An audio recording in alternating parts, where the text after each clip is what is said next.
Hi guys! Welcome back to my channel. For today's vlog, I gonna do my unboxing for my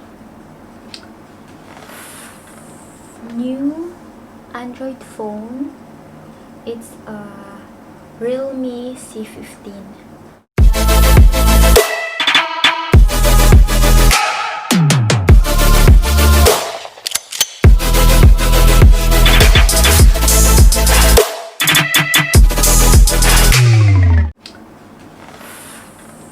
New Android phone.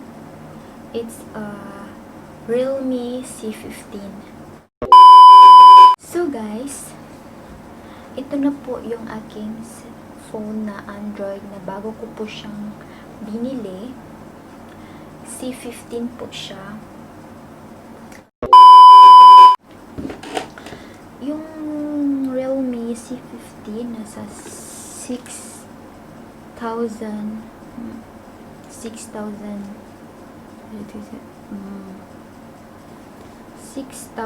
mega battery. Uy, ang laki niya. Tapos mini drop full screen, quad camera, and quick to charge to 18 watts. And then 64 GB. Andyan po siya sa likod. Dito po siya sa likod nakalagay. Realme mobile phone, color marine blue. It's with easy access with Google Apps, and you use most Google and Android, the trademarks of Google LLC. Designed by Realme and assembled in China. Okay. Manual quick guide po na nakalagay sa box ng phone. Meron po siya dito. Basahin nyo lang po siya. Please do not weld battery terminals, otherwise it may cause battery leakage, overheat, and explosion and fire. Okay. Yan. May setup quick guides. Setup quick guiding po yung pagbili nyo po niyan. Kaya hindi po kayo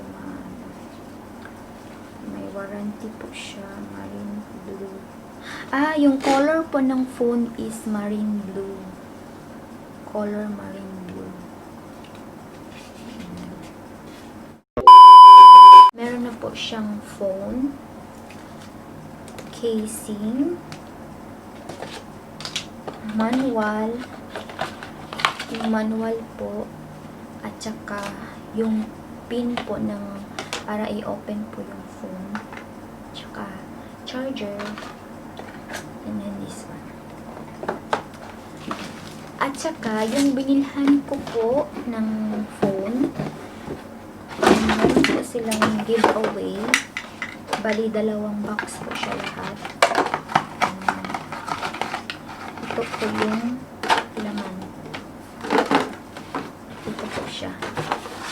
Ayan.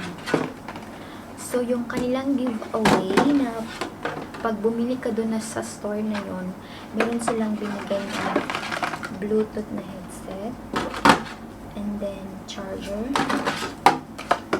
and then yung parang pang ano ba, pang ano sa likod ng phone para yung parang maging stand mo siya, and then yung water bottle na color pink. Color pink siya. Ganito po siya kalaki yung box na binigay nila sa akin. Ito po. Tadaan! May bottle pa siya na binigay. Kailangan siguro natin hugasan muna bago gamitin. Tignan na natin kung maganda ba tong phone na Realme C15. Open natin. So, binili ko po siya para may Android po ako na phone. Yung C15 po, parang 4 lang po yung camera niya. Color, may blue, black, tsaka parang white ba yun nakita ko? O parang white. So, ito siya guys, color blue. Yan. Hintayin natin ma-open. Kailangan natin siyang i-set up mga 2 to 3 minutes or 5 minutes. Wait lang ha. A few moments later. So, matapos natin siyang na-set up, mag-download tayo ng Facebook, Messenger, Instagram, TikTok para sa ating new phone. So guys, na-set up ko na yung phone. Ang gagawin ko ay itatry natin yung kanyang camera. Kung okay ba siya. Yan.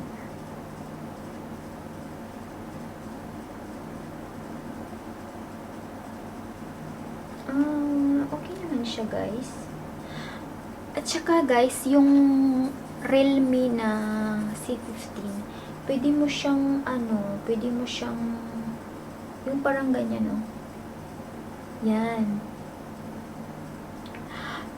Yung anong tawag niyan?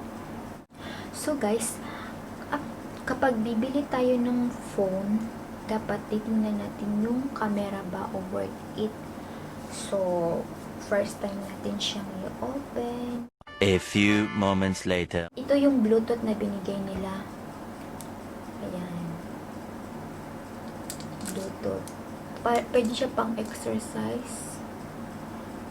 Try natin yung yung headphone kung maganda ba. Sounds. Uy! Ang ganda ng sounds.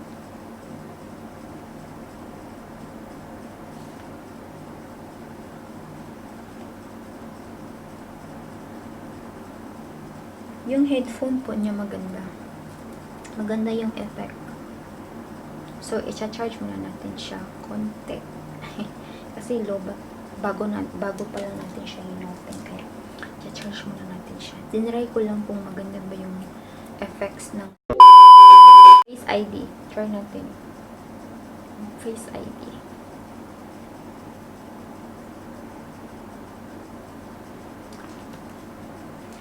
Mo siyang i-set up, use gesture to take a photo or fingerprint shooting. Magka-cam na siya, magsi-set up na siya sa camera. Okay din naman siya gamitin, pero maganda siya guys kung kung isi-set up mo siya sa camera pag may ring light. Itong ring light ko na ginagamit. Okay siya pag may ring light. Yan, okay naman siya. Yan o. Yan. Okay naman siya. Tapos, yung kanyang TikTok. Tingnan natin yung TikTok niya kung maganda ba. Oh, yung TikTok niya naman, ang puti. Ang puti ng camera unlike sa iPhone. Medyo siya. So guys, yung nilagay ko dito sa aking phone na application, Facebook, Messenger, TikTok, KineMaster, and then Instagram. Kasi yung phone ko na isa, hindi siya pwedeng gamitin ng matagal. Madaling malobat kasi matagal na kasi ito eh. Kaya medyo madali siyang malobat. So guys, kung tatanungin nyo ako kung okay ba siyang gamitin, yung Realme na C15, okay po siyang gamitin. Pero pag mag-camera ka po, tapos yung wala siyang light, parang ang lapsaw ng mukha mo ba? Sa likod ng phone, pwede mo siyang ipinggit i-fingerprint, set up niyo siya sa settings para hindi ka na may Face ID din po siya, may Face ID, fingerprint, para kung i-unlock mo yung phone mo, hindi ka na magsiset up ng passcode. Pwede mo siyang i-fingerprint dito. I-set up lang po siya sa settings. Sa settings, yun po, yung phone, ganyan po siya. Para po siyang iPhone 11 na style. And then, may casing na din po siya, ganun.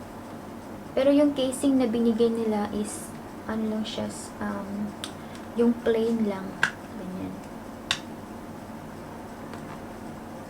Kasing laki din na, parang ano lang siya, 1 meter. Ano ba yung tawag niya? Yan. Ano po siya, guys? Set up lang po siya ng mga ilang minutes. Mga ano na rin siya. Tapos yung Gmail nyo, lagay nyo dito para dalawa na yung ano dito, account. Actually, pag bili nito, meron na siyang mga application na nilagay. Pero yung iba kasi wala. Kaya nilagay ko. Nag-download pa ako ng WhatsApp. Ganun. Kasi wala siyang nakalagay na WhatsApp.